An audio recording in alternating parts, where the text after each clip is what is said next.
Ajibola Ayodeji, an analyst at Financial Derivatives Company, for this. Hi, Ajibola. Good afternoon and welcome to the program. Good afternoon, and thanks for having me. Interesting, we are discussing snail. This is not a very common conversation, but how That's true. popular is it in average homes in Nigeria?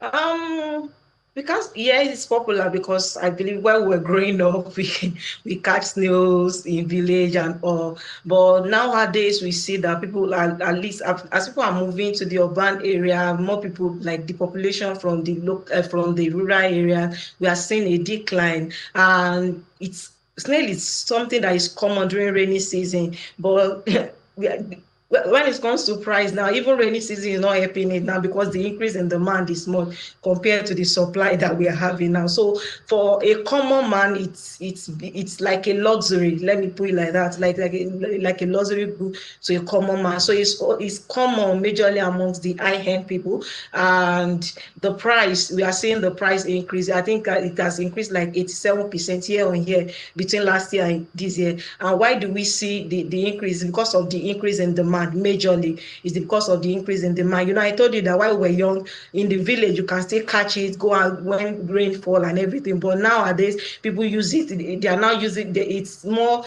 demanded for commercial purpose, for eating in restaurants, in eateries, and all. And also, it is used for cosmetic products and pharmaceutical products. So we are seeing the increase in demand for it without a corresponding supply, because we are not really commercialized in the farming of snail. Let me put it like that. So it's majorly subsistence. So that's why we are seeing the increase in demand. And also, although we are exporting, Nigeria is exporting. So even what we are producing is not able to meet the domestic demand, not to talk of export. So all these things contribute to the increase in price that we are seeing in the demand for snail. And I would like to tell you that even in the short to medium term, I don't think there is likely that the price will remain at this level or even increase more because there is increased demand for it. And if the supply is not met with the demand, we might still be seeing an increase in the price of snail. Yeah, talking about supply, Ajibola, I know that before now,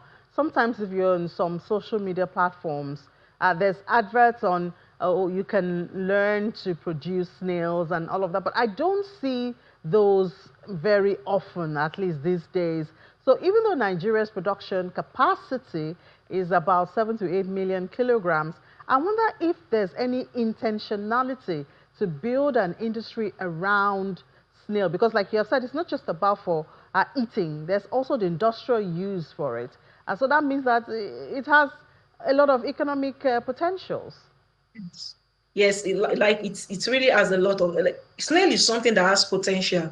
It has potential. We have seen it from countries that export it and they are gaining much from it. And the example of one of the country is Morocco. Morocco is an African country, is in Africa, but they are getting even much more from the export of snail. They produce more, they are the largest producer, and they are the largest exporter, exporting to continents like Europe, like Asia, and France is the major consumer when it comes to consumption of snail, followed by Spain, followed by Italy and another. So there's a potential for it. There's even a report by Future Market Impact Report. They said that the market for snail is going to be increasing year on year by 8.5% up to 2035. So there's a potential yearly to be increasing by 8.5. So there's a steady increase in the market for snail. So there's need for us to look into that aspect of farming because it has a lot of potential. And what Morocco, I would like us to do even what Morocco did, even much more. And one of the things they did was to engage in having like a cooperative, small cooperative. They organize like a body that controls it, that has to do with the collection of the snail, the quality control and export logistics. So they ensure that the steady supply of it through increased commercialization and and quality assurance. So there's quality assurance, so they can export it to this market like Europe, Asia, because of the quality assurance. That's one. Another thing they did was government supporting them by bringing out policy that helps the snail farming. And what did they do? They engage in training. There was this interview I had about a woman that, although she started like that, she started snail farming in Nigeria, but she lost her investment because she didn't have a pure knowledge of it. She just went into it. But after that, she increased her knowledge, and she was able to scale through. So there's need to invest in training. There's need to invest in research. There's need to give finance to them, to farmers that want to go into that aspect of agriculture. There's need for finance, and there's need for export promotion. And lastly is the value addition.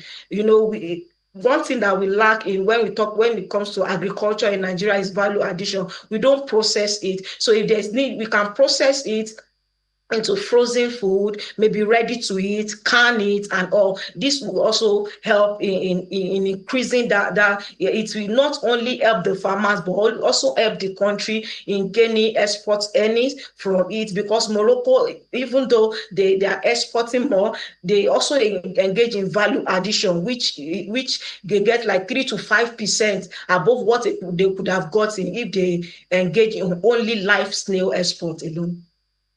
All right, Ajibola, thank you so much, and for citing those examples of what other countries are doing about this seemingly overlooked potential around snails in Nigeria. Yeah. Thank you for sharing it with us. Ajibola Ayodeji is an analyst with Financial Derivatives Company. Thanks for having me.